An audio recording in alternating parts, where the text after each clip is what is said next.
Bom dia, a graça e a paz do Senhor Jesus. Veremos hoje o capítulo de número 7 do livro de Romanos, que tem apenas 16 versículos. Abra aí a sua Bíblia para você fazer uma leitura prévia antes de nos ouvir. Nós iremos hoje falar sobre o mal que habita em mim. Capítulo 7. Abra aí então sua Bíblia e confere tudo o que nós formos falar. Eu sou o pastor Daniel Deusdete, da Igreja Os Semeadores. Inscreva-se aí no nosso canal, clica também já no sininho, não deixe de fazer isso e dê o seu like já. Como já dissemos e repetimos, e vamos falar isso até o final desse livro, Romanos, estamos diante de um escrito que ultrapassa a normalidade em questão de produção intelectual e, notadamente, espiritual. Não é à toa que este é considerado o quinto evangelho. Se ninguém falou como Cristo falou, então ninguém escreveu como Paulo escreveu. Paulo escreve aos Romanos para apresentar a mensagem do Evangelho aos crentes em Roma e explicar como esse Evangelho corrige as divisões entre os crentes judeus e gentios.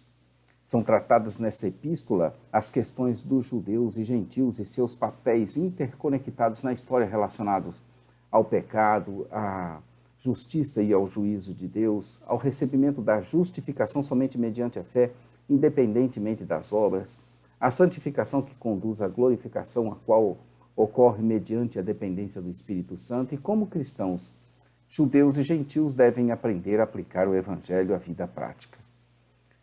Neste capítulo, veremos como pode a lei ser boa e eu, ao cumpri-la, ou tentar cumpri-la, se me tornar em mal.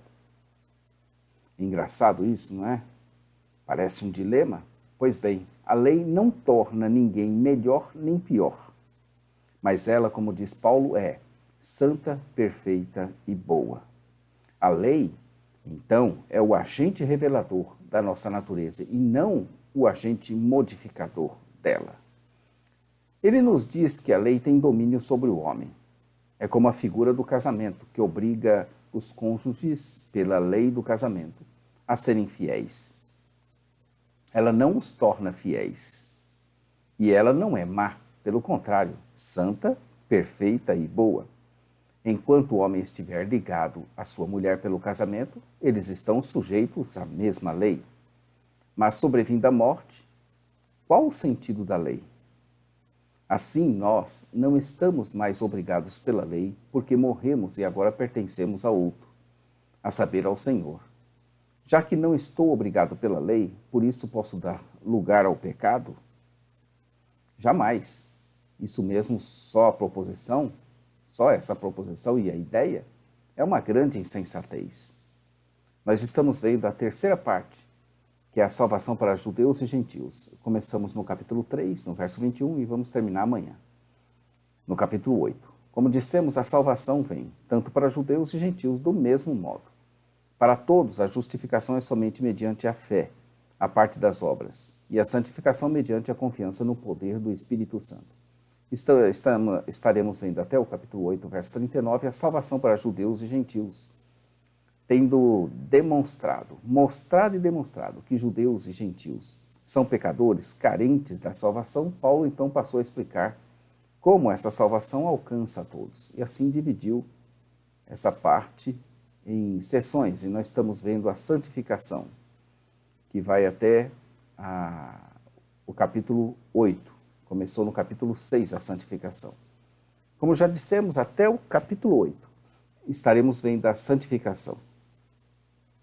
Tendo focado anteriormente a justificação pela fé somente, e os benefícios que vêm de Cristo para os que creem, Paulo passou a tratar da vida cristã, ou da doutrina da santificação.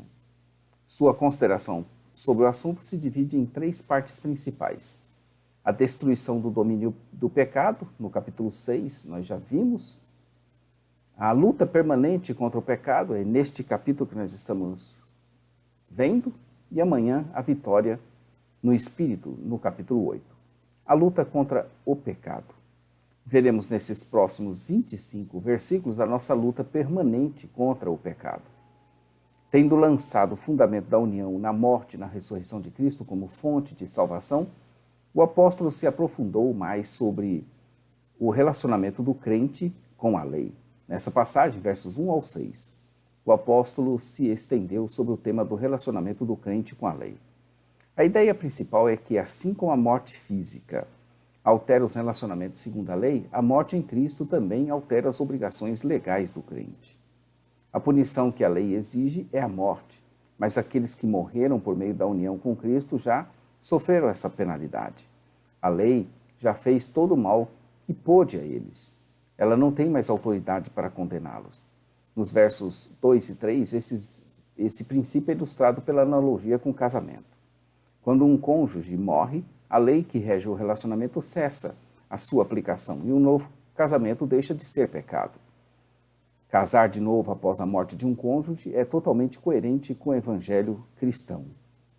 Do mesmo modo, a morte dos crentes em Cristo quebra os grilhões da desobediência e da morte pelas quais a lei os prendia na carne à condenação em Adão. Agora eles, ressuscitados para uma nova vida por meio da união com Cristo, em sua ressurreição, estão livres para pertencer a Cristo. Livre no sentido de poder se casar com outra pessoa, verso 3, com a finalidade de produzir frutos para a glória de Deus. A vida em Adão era uma vida segundo a carne, verso 5. Os crentes estavam outrora sujeitos à complexa mistura de Adão, pecado, lei, condenação e morte. A palavra traduzida por carne se refere às compulsões de corações rebeldes e corrompidos que a lei constantemente estimula em direção aos atos pecaminosos. O fruto do antigo casamento foi a morte, verso 5.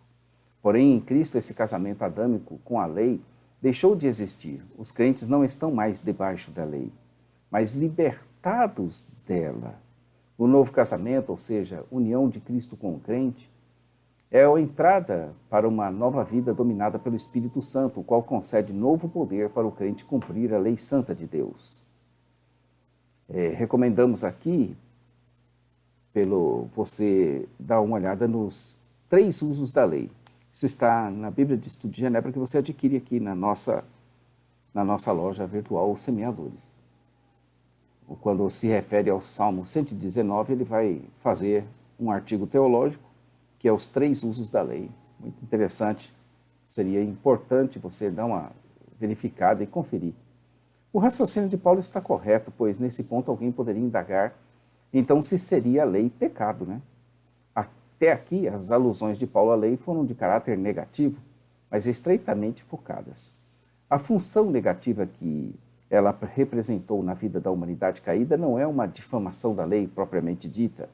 Observe a linguagem veementemente usada em 3:31. O mandamento que nos leva a conhecer a realidade do pecado em nosso sistema moral e espiritual é em si mesmo santo, justo e bom.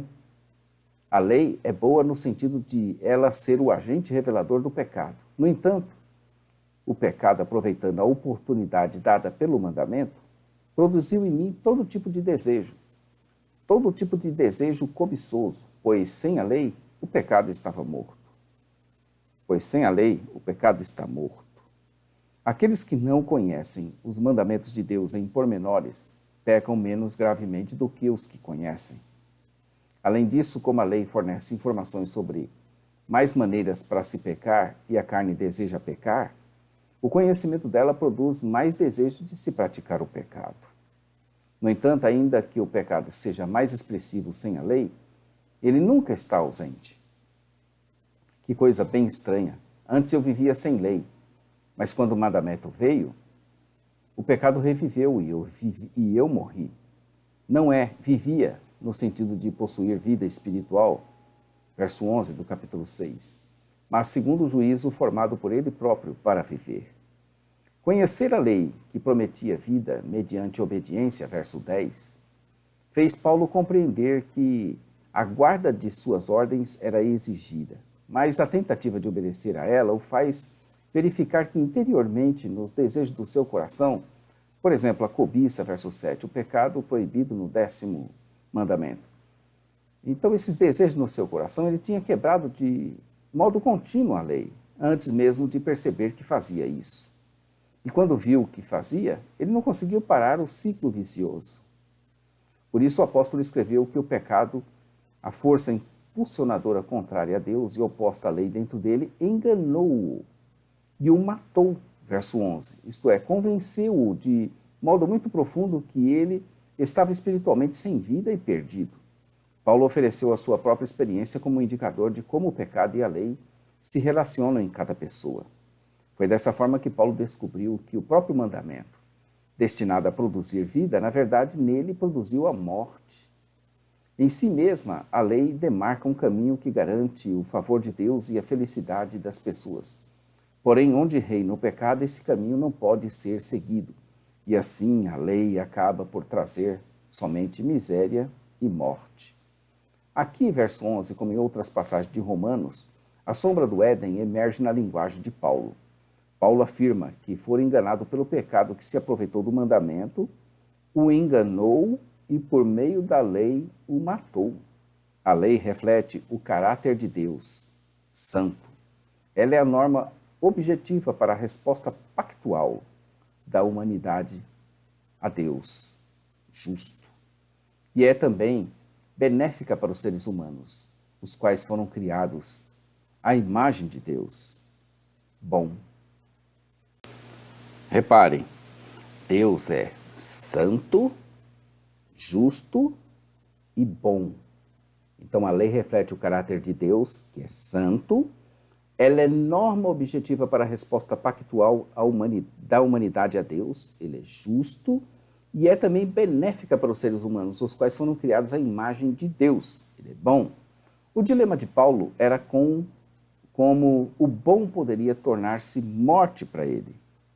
Acaso o bom se me tornou em morte? Verso 13.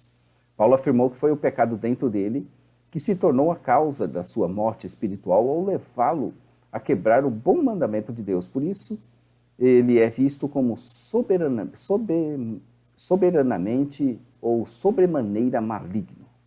Conforme nós estamos vendo na Bíblia de Estudo de Genebra, a partir do verso 14 até o verso 25, notaremos uma mudança repentina nos verbos para o tempo presente, nos versículos 15 a 25, em contraste com as declarações escritas no passado, nos versos 7 ao 13.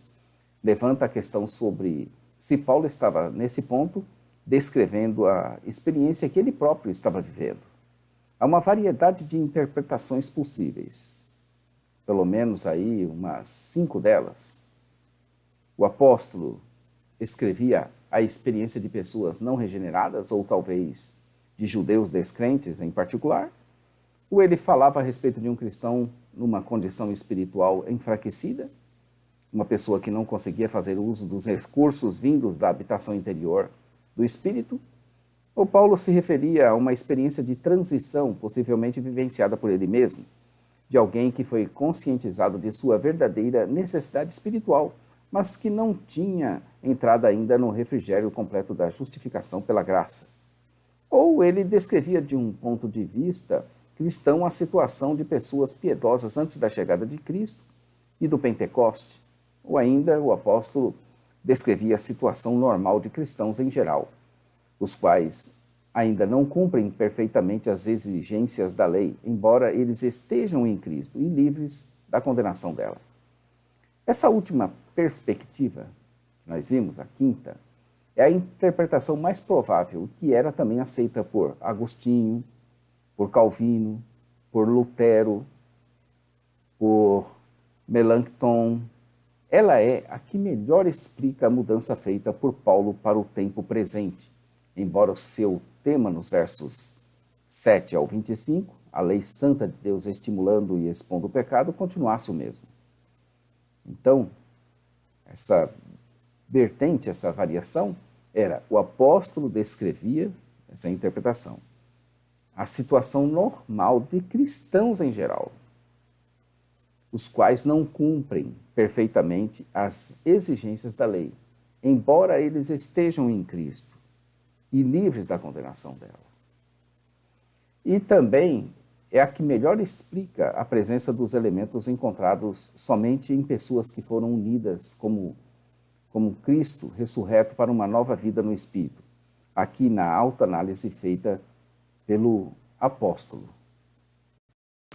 Diversos fatores revelam que o conflito descrito foi uma experiência de Paulo como uma pessoa regenerada. Em primeiro lugar, 4 motivos. A consciência de Paulo de que a lei de Deus é espiritual, em prescrever o comportamento exato ao qual o Espírito induz, verso 14, o prazer dele na lei de Deus e o seu desejo de cumpri-la completamente, versos 15 ao 23, a aflição do apóstolo pelo fato de o pecado dentro dele frustrar os seus propósitos e sua gratidão pela perspectiva do livramento dessa frustração no futuro, versos 24 e o capítulo 8, verso 23. E, finalmente, a distinção feita por Paulo entre a sua mente, que visava a obediência, e a sua carne, que ainda pecava.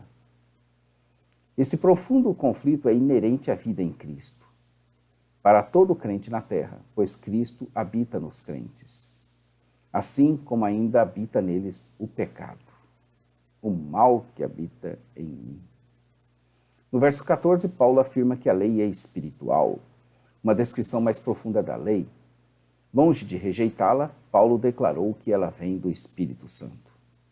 De fato, a lei estabelece os padrões, conquanto apropriado para os tempos do Antigo Testamento, especialmente, aos quais a vida governada pelo Espírito deve se conformar.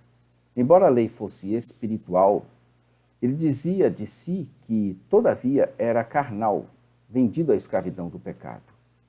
Por essas expressões serem reservadas geralmente para descrentes, alguns estudiosos concluem que Paulo descreveu a si mesmo antes da sua regeneração. Porém, é mais provável que o apóstolo reconhecesse simplesmente que, até mesmo com o crente, como crente, ele não tinha escapado completamente dos efeitos da queda. Ele ainda aguardava a redenção do seu corpo. Paulo não entendia o que fazia, verso 15. Paulo conseguia reconhecer, mas não explicar o contraste entre o eu e o pecado que habita em mim, versos 17 e 20. Havia um conflito real e perturbador entre as forças do pecado e a graça na vida dele. Mesmo assim, ele sabia que, embora o pecado ainda acompanhasse a sua nova identidade em Cristo nesta vida, essa identidade chegaria um dia ao triunfo final sobre o pecado que habitava nele. A situação aqui se torna muito complicada.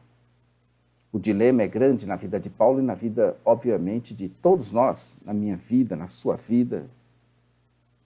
Vejamos o verso de 14 a 20. A lei é espiritual, eu não sou espiritual, eu fui vendido como escravo ao pecado, eu não entendo o que faço. Eu não faço o que desejo, mas o que odeio. Eu sei que a lei, portanto, é boa, santa e justa, porque Deus é justo, santo e bom. O mal não sou eu quem pratica, mas o pecado que habita em mim. Ora, se faço o que não desejo, admito que a lei é boa. Então, nesse caso, não sou eu mais quem o faz, mas o pecado que habita em mim. Eu sei que nada de bom habita em mim, isto é, em minha carne. Isso é claro porque tenho o desejo de fazer o que é o bom, mas não consigo realizá-lo, pois o que faço não é o bem que desejo, mas o mal que não quero fazer. Esse eu continuo fazendo. Ora, se faço o que não quero, já não sou eu quem o faz, mas o pecado que habita em mim. Duas leis, ou forças impulsionadoras, a carne e o espírito, operam dentro do crente. O eu regenerado ama a lei de Deus e é devotado a ele por meio da capacitação vinda do Espírito Santo. Mas na atual existência, a poderosa força do pecado que habita no crente continua a operar, impedindo-o de realizar o seu desejo por uma obediência que não se enfraquece. Em razão disso, surge uma pergunta fatal na mente de Paulo no verso 24. Quem me livrará? Essa pergunta não é um grito de desespero, pois Paulo sabia a resposta dela e a forneceu no versículo 25. Do corpo sujeito a essa morte. quem me livrará do corpo sujeito a esta morte? A resposta é o corpo físico decaído, visto como o meio pelo qual o pecado é expresso. O desejo de Paulo não era ficar livre do corpo, como se a existência material em si mesma fosse maligna. Em vez disso, ele ansiava pela libertação em Cristo, que um dia resultaria definitivamente num corpo glorioso e ressurreto, que já não mais se inclinaria para o pecado, nem pode mais pecar. Paulo resumiu o estado da frustração que ele vinha descrevendo desde o versículo 14. Ele primeiro dá graças a Deus por Jesus Cristo, nosso Senhor, e expressa a sua solução de que ele, de si mesmo, isso quer dizer, eu, a única e a mesma pessoa, iria servir a Deus com a sua mente, sabendo que a sua carne, condenada, serviria o pecado. A minha mente é de Cristo, mas a minha carne serve ao pecado.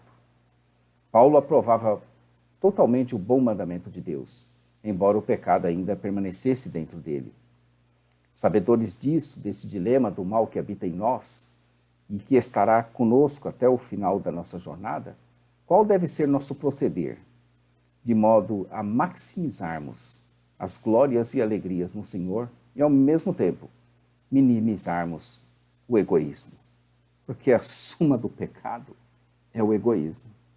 É o amor a si mesmo, é o seu desejo sendo satisfeito sem se importar com o outro. É o puro egoísmo. É pecado, você pode colocar aí, o pecado e eu, eles estão juntos. O pecado é puro egoísmo. É o puro eu no topo, tirando Deus do topo.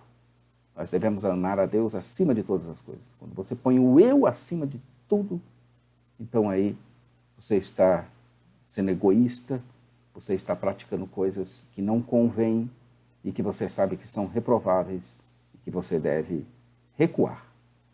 Romanos 7, verso 1 diz assim: porventura ignorais, irmãos, pois fala aos que conhecem a lei, que a lei tem domínio sobre o homem toda a sua vida? É assim que ele começa. E ele termina o verso 24, Romanos 7, desventurado, é o verso 25, mas eu vou ler a partir do verso 24. Desventurado o homem que sou, quem me livrará do corpo desta morte? Graças a Deus por Jesus Cristo, nosso Senhor. De maneira que eu, de mim mesmo, com a mente, sou escravo da lei de Deus, mas segundo a carne, da lei do pecado. Um dia, deixaremos de ser contraditórios, quando aquilo que preferimos, isso faremos. Um dia.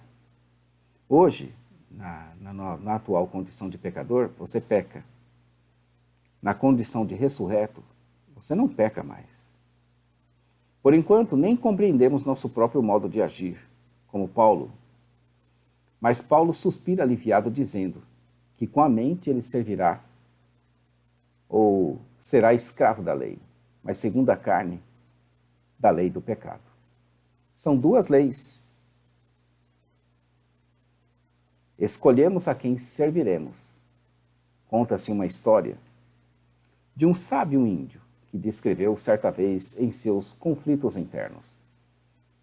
Dentro de mim existem dois lobos. Um deles é cruel e mau, o outro é muito bom e dócil. Os dois sempre estão brigando. Quando então lhe perguntaram qual dos lobos ganharia a briga, o sábio índio parou, refletiu e respondeu: aquele que eu alimentar mais. São, obviamente que nós não temos, nosso Deus não é lobo. É só uma ilustração de um índio e muito pertinente, né? Ele diz que quem venceria a batalha não seria o bem nem o mal, mas aquele a quem ele alimentar mais. Então a mesma coisa, se você se enche do Espírito Santo, se você busca Deus, e se você alimenta mais o Espírito, obviamente você terá menos inclinações ao pecado, mas pecará, você pode ter certeza. Por isso que em Cristo Jesus somos novas criaturas, isso vai ter um fim, mas nossa tendência não é para o pecado. Nós não vivemos para pecar. Nós vivemos para buscar a santidade, se aperfeiçoar, crescer em Cristo. À medida do possível, nós estamos sempre caminhando na direção de Cristo, nos tornando cada dia melhores e mais cumpridores da lei de Deus. Obviamente que no meio da caminhada tropeçaremos e cairemos, mas não ficaremos caídos. Levantaremos e continuaremos a jornada. Amém? Deus abençoe. Amanhã estaremos aqui com os propósitos de Deus. Esses capítulos 5, 6, 7 e 8, eles devem ser estudados muito. Aí está o texto escrito todinho para você refletir. Amanhã nós estaremos vendo os propósitos de Deus. Vale a pena porque é a continuação dos 5, 6, 7 e 8. Nós veremos essa parte e ela será muito edificante para nós que estamos aí nessa luta, nessa caminhada rumo à perfeição, buscando sempre sermos santos, separados de Deus e contra o pecado, né? Nós não estamos aqui para servir o pecado. O nosso Senhor não se chama o pecado, o nosso Senhor se chama Jesus. É Ele que nós seguimos. Mas é interessante você estudar tudo isso. A parte escrita, então, está no jamaisdesista.com.br, nossa loja virtual, onde você adquire a Bíblia de Estudo de Genebra, tem muitos artigos teológicos, tem muito conteúdo bom lá, você adquire aqui conosco, semeadores.com.br. Nosso programa de rádio, radio.ossemeadores.com. A todos um bom dia, fiquem com Deus, obrigado. Não esqueça aí de dar seu like, não esqueça aí de se inscrever em nosso canal, se inscreva em nosso canal e clica aí no sininho, tá bom? Fica com Deus. Maranata, ora, ora, vem, Senhor Jesus. Deus abençoe a todos.